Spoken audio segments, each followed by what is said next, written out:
Hello and welcome to the Toffee Blues, your source for all things Everton, and welcome back to, well, probably the final Toffee Blues podcast for I reckon a few weeks. Yeah, the season's finally come to an end, and I'm gonna jump straight over to my guest Harry here, and just ask what have your thoughts been in it as a whole, really?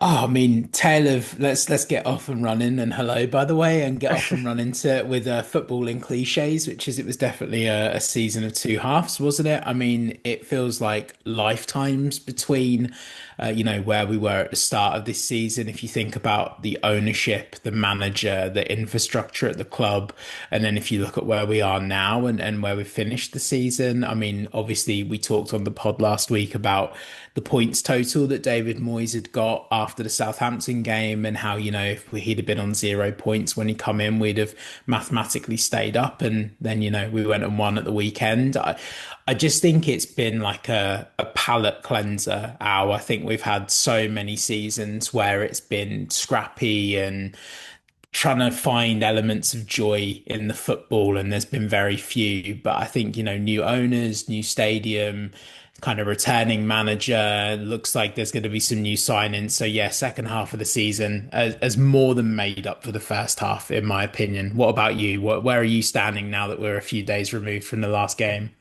Yeah, I'm of a very similar opinion. I think the main thing for me is probably the fan base feels a lot more unified now than it did at the start of the season because we were almost in factions really of over Yeah. Deitch, over we were all pretty much accepting the football wasn't the prettiest at times, but most people seem to want to be demanding a lot more, whereas others thought this is probably the best for our situation, and it was causing a lot of splits. After every good result and after every bad result, there'd be one side piping up. Whereas now, I think we're all a lot more on the same page, and we've got a manager now who understands this club pretty much more than anybody, and seems to get what Everton fans want, what Everton fans demand, while still, not being completely out of his depth for trying to get these players to do something they're just not capable of doing. And we've had little blips, I'd say, during the Moyes era, and granted, Yeah. it's only been a few months, but on the whole, it's just been, as you say, such a breath of fresh air and such a major improvement. And I think, we were sat here a few weeks ago, like kind of worried the wheels were going to fall off a little bit towards the end of this season. That once the players were on the beach and all of that, and yet the last few weeks have proved anything but. Yeah. And I think the players have shown a lot that that they really want to be at this club and have got a lot to give. And yeah, it feels a lot more like the Everton that we've got to know. Another cliche there for you, but so yeah, it's the last few weeks have really surprised me in a good way. Um, Oh, for sure. And what, yeah. finishing the season on three wins? I know we'll talk about the Newcastle game a little bit more specifically in a sec, but three wins on the spin, effectively a slightly better defensive performance against Ipswich away from that being four consecutive wins to finish the season out. I mean, when we're not stats and analyst people out, but when was the last time that was a thing for Everton Football I Club? think I, And th I think I saw it was like 1999, like or something there like you that. go. It's Yeah, a there you long go. time ago. I don't think Moyes has ever done it before. So, Yeah. like with And fair Everton play to anyway. him, I think fair play to him and fair play to the players. David Moyes kind of said a quote. I think obviously they announced, didn't they, earlier this week about the loan players all returning. There doesn't, apart from Alcaraz seems to be the only one that they're trying to renegotiate the terms on a permanent permanent deal at the time of recording. I'm hungry, Al. We're recording at dinner time. So I do think that he said something in that statement about, they've all come in, they've all played for the shirt. And I think with that, alongside obviously Doucouré and Young, who they've confirmed aren't staying, there's still question marks over Calvert-Lewin and Keane at the time of recording this. But everyone seems to sort of like play, and we sort of quelled that fear of players being on the beach. And I don't think that anyone sort of shirked a tackle or dodged a ball or kind of took their foot off the gas in those last few games. And fair play to everybody, because the reputation of those players at Everton Football Club over the last few years has very much been they don't get it, they don't care, they're cashing a paycheck, they're going to move on to another club. And actually, bar having to sell one or two key players because of PSR reasons and FFP reasons, we're predominantly like the same squad has been there for this hardship. And I think we've looked at it and just gone, they don't get it and they don't care. But as I said last week, they've lived through this with us. And so it was actually quite nice to see the season end really strongly, almost as much for the players as for kind of the long-suffering Evertonian. So yeah, I think really strong end, and like I say, it feels a lifetime ago since we were talking about Mashiri, Deitch, Thelwell. It really does, and how refreshing is that? That we can look forward with a cautious optimism. Yeah, absolutely. And as you say, I think we kind of said it was going to go one of two ways, in that the players were either just going to take these few weeks off and see it as and probably quite rightly so, as almost like a well-earned break, like after the last few years, as you just said, or it'd be one of them where they relish being able to play like top level games with just no Yeah, pressure on their backs at all. Like you go out there, play your own game, and just see if you get a result.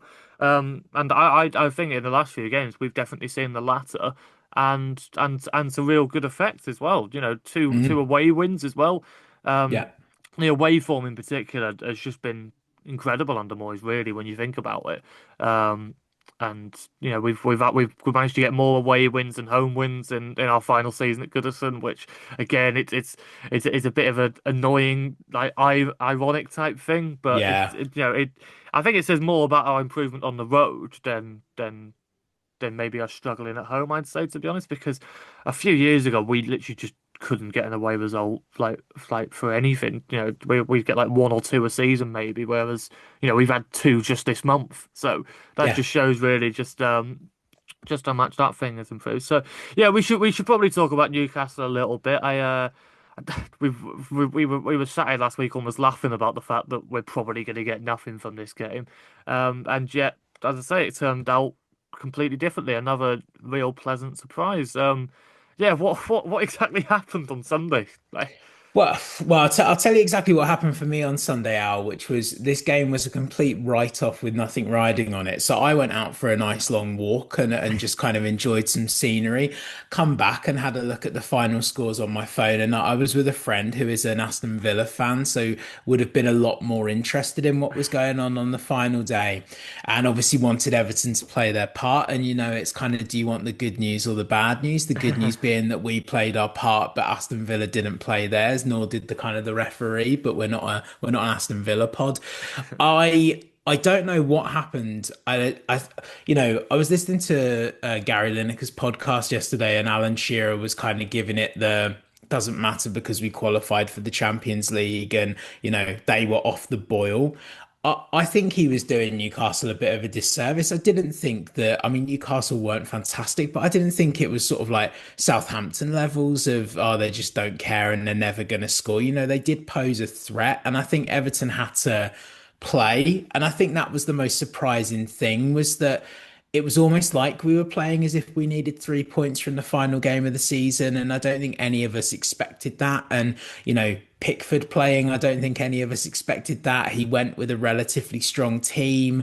Yeah, I just thought, I mean, also we've got to talk about that goal, Al, because I it was just Tim Cahill, wasn't it? Like, and I know we're not an original take on that at all, but the way he jumped, the way he scored it, the position he was playing on the day behind like the big, lanky, menacing striker, I just rolling the clock back for me. And we've talked about this Moyes run being a bit of a like nostalgic greatest hits tour. And my word, if he's found an Argentinian Tim Cahill, bring on next season tomorrow, because just it was great. And what a great way to wind down the season. And there's this sort of pseudo rivalry with Newcastle, isn't there? Sort of fueled by the Anthony Gordon situation, and just what a great solid win, and another one. We talked about performances this season where it's been moments. But again, another one there, Al, very similar to the Nottingham Forest game, totally unnecessary, but seemed to be from minute 1 to minute 90, switched on, ready to play, ready to carry out the game plan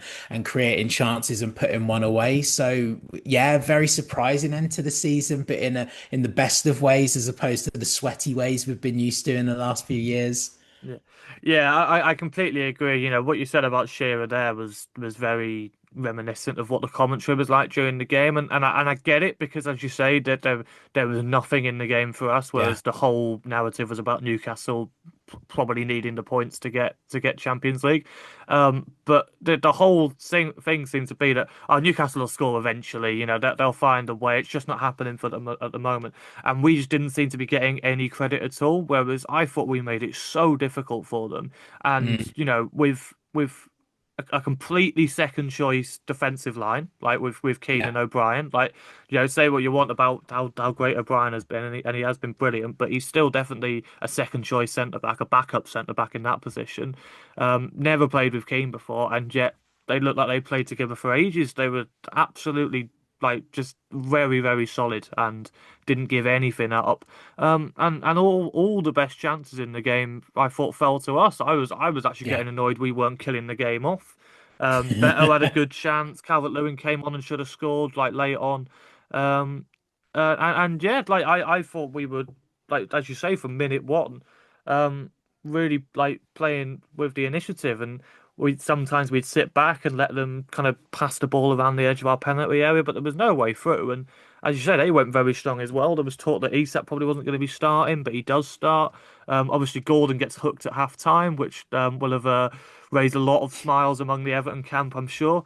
And yeah, as you say, what a great goal to round off Yeah. the season. As you say, almost like a Mikalenko slash Baines cross for Cahill to leap and head home, and the two had linked up in the first half as well, and Mm. Alcaraz was really unlucky not to score that one as well. It was actually a very good save from Nick Pope. He went for power that time. Second time he went for accuracy, and Pope didn't move. So yeah, it was a real pleasing victory that just, as you say, wasn't even really that necessary, to be honest. I don't think anyone would have begrudged us, you know, like losing that game, especially with just how much it meant for Newcastle and with us, as you say, expecting to have a very hungover goalkeeper. And yet, once again, he comes in and he's flawless and absolutely does his part to stop his hated Newcastle getting into the Champions League. But as you say, results elsewhere, obviously didn't quite suit that narrative. Um, and yeah, I guess, you know, Pickford, speaking of him, is probably a good little segue into, you know, our like standout players of the season.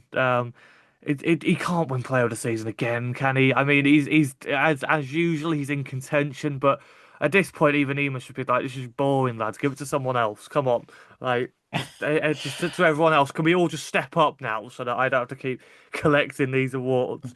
Um, I mean, this is why he's very much a captain in waiting, isn't he? I know he's put the armband on a couple of times now, with obviously Coleman and Tarkowski being injured. He's a captain in waiting. There was very faint whiffs and rumours that he was going to sign some kind of contract that was potentially going to keep him there towards the back end of his career as well.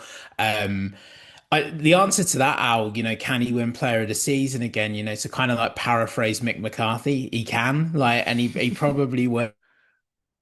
He's gonna, I think he's gonna, because let's turn it into another question. Who else, like, realistically has played the 38 games this season, has had the impact that he's had? There's all like young players, sure, there'd be other contenders and most improved, absolutely. There'll be other awards for other players, but he's just there week in, week out. Tarky would have possibly been up there had he not have been injured, if he'd have played the full season, but I can't think of anyone else. A lot of the big names that you'd put up there would also have had spells out injured. So for consistency and longevity, I don't know who else you'd give it to, really. He's been phenomenal. And again, another season where he's the second place in the Golden Glove. And that's the next step for him, probably, is like, how can we be a bit better? And, I was so relieved because we talked about defensive fragility under Moyes, and I was so relieved to see like back-to-back clean sheets to close out the season, and knowing that would kind kind of push him up in that ranking as well. So yeah, I don't know who else you give it to really, Howard, and I'm okay with it. I think he is the best player that Everton have got, and there'll be talks on Branthwaite. But I think Pickford is also weirdly the most sellable asset that we've got, and yet he never seems to be linked with anybody else, despite half the league needing a decent goalkeeper. So, I mean, better for us, I guess. But yeah, Pickford all the way for me. Yeah, I think the only other contender for me is Garnagay. As you say, there's a lot of players that have Mm. had some very good spells this season, but as you say, probably haven't played enough, like Yeah. due to like injuries and stuff. But Garnagay's been a consistent like presence in the midfield this season, and you know he came in at the back end of the season before under Deitch and completely changed the team around and just hasn't he's been undroppable ever since then really and Moyes has spoken about having to try and manage his fitness because obviously it's crazy putting in these performance levels at his age, and that obviously has to be managed a bit. But every time he comes off the pitch, we just look worse for it. And Mm. you know, I don't want to get too much into contract talk again because it's been like talking the last few weeks, but I think we're all agreed surely that we have to try and keep hold of him. Yeah. And you know, it is literally a case of like if he doesn't want to take a wage cut, don't take a wage cut. Give him another year on the same Mm. terms, and give us another year to try and find someone who can do the job he does. Because I honestly think it's going to be such a difficult player to replace. We're going to have to play Yeah. almost a different system. I think that makes that energy that he has like not quite as important. But I don't even know how you'd go about doing that, to be honest. And then yeah, like I say, I think Bramthwaite came back in and suddenly we looked okay again because we were a bit shaky at the start of the season defensively. Yeah. Obviously, you know, still during the first half of the season under Deitch, that was kind of a trademark of the Deitch reign. The defensive record was still very good. It was just the Mm. fact we couldn't score. And once Bramthwaite came in, that was the case again. As after, as I say, quite a rocky start to the season. It still staggers me just how good Brentford actually is. Like Yeah. for a player of his age. Like I remember when he first like after he came back from his loan from PSV and you know there was talk he's probably going to be in the first team picture next season. I was like, oh yeah, that's a decent backup option maybe, but yeah, he's come back. Came straight in and has just been undroppable ever since. An outstanding, just an outstanding talent really, and it's the rumors, I'm probably speaking far too early, but the rumors seem to have died down a tiny bit. I thought this as well. Is Yeah. there a chance he's here again next season? It feels almost improbable based on how we were feeling last year, but Oh, I, I I don't kind of know. see it, you Yeah. know. I do too. I do too. I agree with you. You know, people listen to this podcast for the sheer amount that we agree with one another. Yeah. But I would say a hand on heart. I don't get where this comes from, other than he's this young, incredibly high potential centre back, Premier League experience. You know, Everton would potentially need to sell, although we don't think it'd be because of FFP now, but might need to sell because we've always been that kind of club. Sadly, we don't get to keep hold of our gems. But again, I don't think the new ownership are seeing it like this, and I think that there might be, I think there might be contract talks. There might be a chance to keep him. I don't necessarily think we are going to be over a barrel like we have been with like Onana last season, or where we have got to get rid of players. I think what I'd say is that. We're kind of in a good place, aren't we? I think O'Brien was probably bought in on the off chance Branthwaite went last summer. And obviously, he's kind of now found his place at right back. And he's also shown in that home stretch there that he can also play centre back pretty comfortably at Premier League level. So we have got that cover if needed. But yeah, I'm the same as you. I just don't see it. I don't understand why we are so worried almost. And maybe I'll get egg on my face and we'll be recording the first one of next season going, does Michael Keane or Jake O'Brien start alongside James Tarkowski? But for now, I don't know why we're worried. I fully would expect him to be an Everton player next season. Mm. And I think a lot of credit has to go to the fact that we played hardball last summer. And you know, as you say, last summer we were still very much in a situation where probably should be selling players if the right offer comes along. But you Yeah. know, we decided that the right offer didn't come along, and you know, it was United trying to lowball us, and we just weren't having it. And now, if United come back in for him, is he really going to want to go there? Like, if he's No, got a remotely decent agent, his agent will tell him, "Does you are much better off staying put where you are than joining that basket case." I honestly think we're in a much more stable situation than Manchester United right now, which is an absolutely bonkers sentence to say, given the last few years we've had. But I genuinely believe that, and I think. We finished above them this season. I see no reason why we can't finish above them again next season. So why would Brentford want to go there? There's no European football. no. It's probably more money, but you know, the big move will come for him one day, absolutely. But I don't see any need to rush into a move like United's now when I've always said he'll end up at Man City or wherever Pep Guardiola is. He seems like such a Pep Guardiola player to me. But yeah, this is still a very long way down the line, I think, and I'm Yeah. more and more confident that he's another one like as you say with Pickford, where he just seems very settled here. Mm. He seems to really enjoy being an Everton player, and I don't think he's in any rush to give that up really. So yeah, that's definitely a big positive going into next season. It'd be a big plus point if we're able to keep hold of him again. Um, is there anyone in particular who you think has maybe disappointed a bit this season? Don't want to get too negative, but No, no, no. Do you know what? I'd say if we looked at the season in two halves and we focus on the Moyes half here and how we finished, the only one, and obviously he had an injury, didn't he? But the only one where I'd be like, man, I just my expectation for that move was so much higher would have been Lindstrom. We talked a lot about Jack Harrison and we've made a lot of jokes about Jack Harrison, and he had some spells in recent games where he did look good or better, maybe is the right word. Lindstrom for me, just obviously what he did in that Frankfurt team, like how he's played in the Bundesliga, and then obviously he's been plagued by injury a little bit, but for whatever reason, just was not the right system for him, or the Premier League certainly didn't seem like it suited him very well. I was very underwhelmed with the Lindstrom move and how that panned out. I wanted that to be a real kind of like everyone was sort of. I remember when we signed him, like this will be the rebirth of like a Kevin Morales type situation where he'll come in and take the league by storm and get us some goals. And obviously we really lacked that. He looked a little bit sharp in pre-season, and then actually in competitive games really kind of failed. I would say. So that one I would say is disappointing. Not so much disappointed in the player, but just disappointed that that move didn't work out and we weren't here worrying about falling in love with a lone player. I mean, Charlie Alcaraz aside is sort of like, I don't know if that's love. It's more like we'll give him a second date. But the other lone players this season, I don't think we fell in love with any lone players this year, and there was no danger of that really. So again, yeah, I think Lindstrom for me. But aside from that, Calvert-Lewin maybe just with everything that's going on and off the pitch with the contract situation, the injury situation, his general kind of like goal contribution this season. I think that again, not so much disappointed in the player, again, just disappointed with how that situation is with Everton Football Club and him and the fans right now. So yeah, those would be the two standouts for me. I don't know if there'd be any others from your side.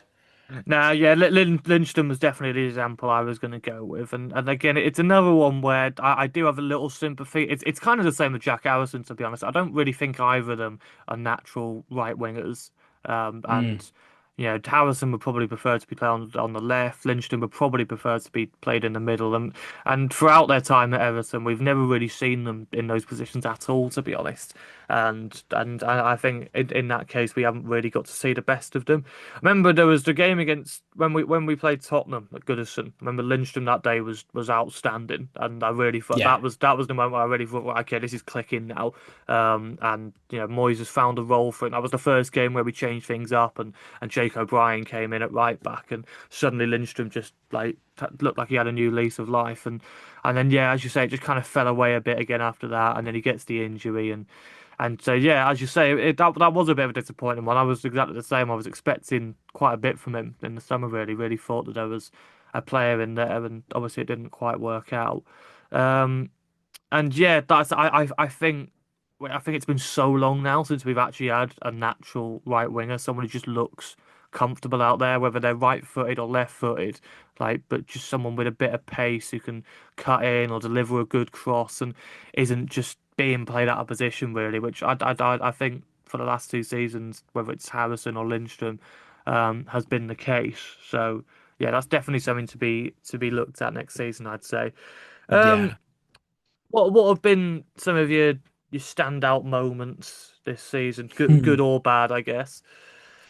A standout moment so off the pitch, obviously the change of ownership. It's sort of been a long time coming, and I remember this time last year, the rumors of the Friedkin Group emerging, and thinking finally we'd get interest from ownership that have run a football club, and actually have someone that has a bit of vision and experience. And then when those rumors kind of died down, being really upset about that actually, and really concerned for the long-term future of the club, given what we've been going through. So I think the Friedkin Group taking over has got to be. It's almost gone under the radar a little bit, hasn't it? With Moyes coming back and with everything else, and the new stadium and the farewell to Goodison. I mean, this has been a season of moments, both good and bad. We took referenced it on the pod loads, haven't we? But yeah, I'd say the Friedkins would be one that probably doesn't get spoken about weirdly enough. I think it should be spoken about more. Moyes coming back, obviously, I think we're all agreed has changed the season. And on the pitch, I mean, I just loved the Liverpool game. I loved the Tarkowski goal, the narrative, the commentary, the rewatchability of that. But also, yeah, just some really nice stuff and really nice play, and just a little bit more character than we've seen under the previous manager. But yeah, on the pitch, the Tarkowski goal, and off the pitch, the owners for me, I think. Yeah, definitely. I'd go with that. Yeah, as you say, I think you mentioned the Forest game earlier. I think that's a great example of as you say, Mm. us winning games with class now, which I think the last few seasons it's mostly just been almost riding our luck really and just Yeah, picking our moments. Whereas Forest was a game where it really felt like we really deserved this win here, and the way it came in the last minute, like for an away day trip, it doesn't get much better. And similarly to Fulham, really, with how we grew into that game after a poor start, another game where we weren't expecting too much and there wasn't really too much riding on it, and yet we just ended up showing up and playing them off the park. Um, yeah, I think it'll be a case of the Friedkins. The more appreciation will come of that, the more it goes on. It's almost like we haven't really got a chance to see them flex their muscles a bit yet. It's only really the Moyes appointment, which well, yeah, obviously is a very big tick for them so far. Don't get me wrong. And as you say, those first few days, like when the rumors started, and then it's official, and feeling like a kid again was definitely a moment I'll never forget. And yeah, as you say, it's been once again such a jam-packed season that you mm, almost forget that that Bournemouth game was back in August and it was genuinely this season. And yeah, yeah, if we want to talk about bad moments, you can't do much more than that, really, can you? Although honestly think I felt worse after the United game than I did after the Bournemouth one. As true, I yeah. said, we were speaking on it at the time, weren't we? I made it very clear just how much I wanted to beat United, and for so long, much of the game, it felt like we were cruising to it, and then obviously the way it goes, and should have got that penalty at the end, and all of that, and yeah, so that those yeah that giving up the leads, which has been a little bit of a theme this season, unfortunately, is obviously Yeah. probably the main bad point of this season, but hopefully that's something that can be eradicated going forward.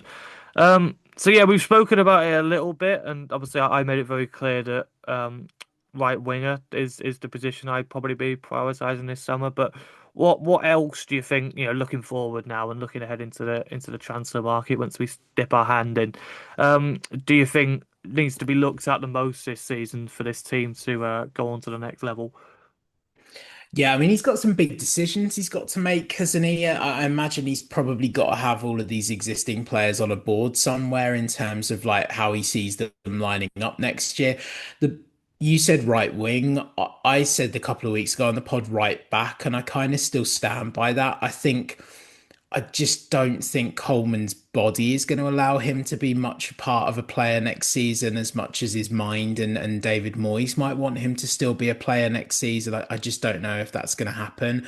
And then you've got the question mark of, right, so then is Jake O'Brien your starting right back next season and you double down on that experiment, or do you go out and get someone specifically to play that role?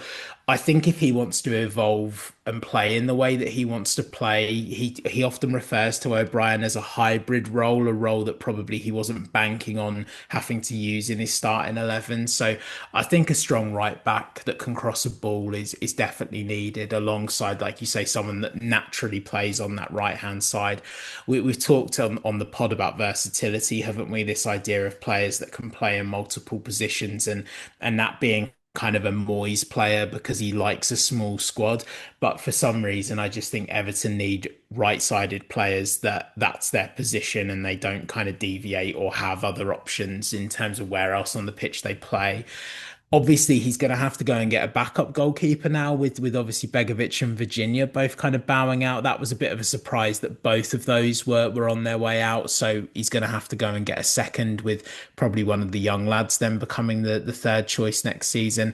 And then the other big question mark, Al, is the striking situation. You know, again, at the time of recording, don't know about DCL's future.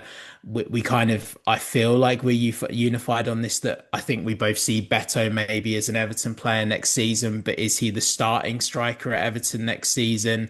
And then you've got Chimiti. Fans will hate me for saying this. I fully expect Chimiti to go out on loan next season. I don't think he's going to start next year. I think he'll get a run in a championship side.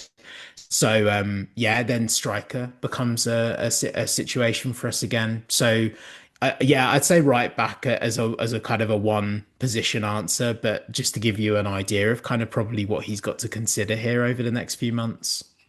Yeah, yeah, I completely agree. You know, right back is as it seems like it's been an issue for about 10 years. It's Yeah, unbelievable. Pretty much since Coleman got injured, we've been talking about we could probably do with a quality right back for once Coleman gets on a bit, and now as you say, Coleman's basically on his last leg, still here, um, and yeah, it's still just not something that's been addressed. And obviously, Nathan Patterson at one point looked like it was going to be the air, hasn't quite worked out for him. I could see him going no, this summer, if I'm honest, because absolutely. because Yeah, I still think there's a bit of money in it in him as well. Because I think another club, like if they see him as a starter, would probably be willing to pay 20 mil for him. Still young, still got a lot of room to grow, and could very well go somewhere and flourish. And it'll be another one of them that everyone will be, oh, why did we sell him? Blah, blah, blah, when everyone doesn't think he's good enough right now. And it's just like, how are we meant to know that he was never going to grow here? Um, but with that said, I could also see him kind of being as almost a backup for both positions, really.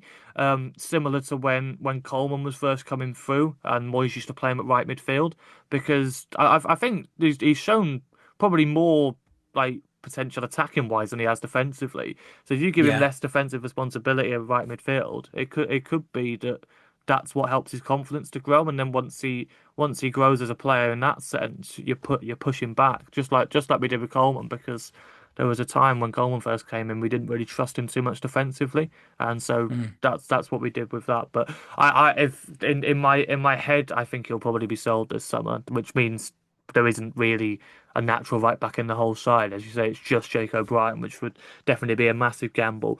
I'd ideally I'd want another left back in as well. Again, ideally someone who's a bit better at the overlapping and getting Yeah. forward, which to be fair, Mikalenko has shown improvement in. I think since Moyes came in, I think probably working with Baines has genuinely helped him with that. As I say, he got a very good assist on Sundays. His crossing seems to have improved and seems to be in the right position a lot more, running onto balls played into him. So, but with that said, I still think there's probably more depth needed on that side. And yeah, as you say, the striker situation probably needs to be addressed. I think we're all agreed that if the right options are in place, a loan for Trinity would be really beneficial.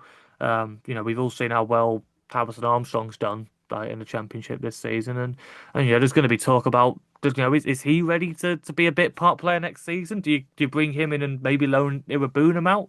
As you said, Mm. there's a lot of talk, a lot of as you say, things for Moyes to be considering on his whiteboard there, as you say. So yeah, but I say I'm sure we'll do some sort of thing in the summer, talking about more of this in depth once we're a bit maybe clearer on rumours and stuff. The Liam Delap stuff still going on at the moment. I expect that to be resolved pretty soon, whether it ends up going to Everton or elsewhere. And yeah, once that saga's ended one way or another, we'll have a bit of a clearer idea, I guess, What do you think on that, about where we're Al? heading. Just quickly, if you know how you'd normally push me for a score prediction. If I pushed you for a Liam Delap prediction, where do you see him going? Do you think he comes here? I I don't, if I'm honest. I think. I don't know. I could maybe see Newcastle now. Now Newcastle are being Mm, talked about a bit because it looks pretty clear that Wilson's going to go, and I've been saying for ages I think it'll be Calvert-Lewin that comes in to replace yeah, Wilson. But if they get the lap, that creates two issues for us, which would be very typical. But like again, I just can't see why anyone would want to join United right now. Like no. Cunha going there has blown my mind. If I'm honest, I just don't. I genuinely don't understand it. I honestly think it's only about money. I genuinely do, and so that is honestly, I think probably what the lap's got to consider. It's probably the same case if he goes to Chelsea as well. Like again, why would any young player go there? It's like a Yeah, graveyard for development. Um, so yeah, if for me it'd be between us and Newcastle, and yeah, I wouldn't hold any grudge really of him choosing Newcastle over us. Particularly with all the rumours about Isak, he probably thinks he could be a starter there next season, which this is um, true. Yeah. yeah. So yeah, I think in my head, I don't think it's going to happen. I obviously I'd be over the moon with it if he does. I think he's a player that would actually really suit this Moyes team, to be honest. But yeah, we'll see how things go with that one. So, but yeah, I think on that note we'll leave it there. So thank you very much for joining us this whole season. Thank you very much for joining me for the whole Moyes era, Harry. It's been a bit of a No roller worries, coaster, man. hasn't it? Yeah. Uh, and yeah, please subscribe to the Toffee Blues channel for more Everton content, and we will see you in the next video. Up the Toffees.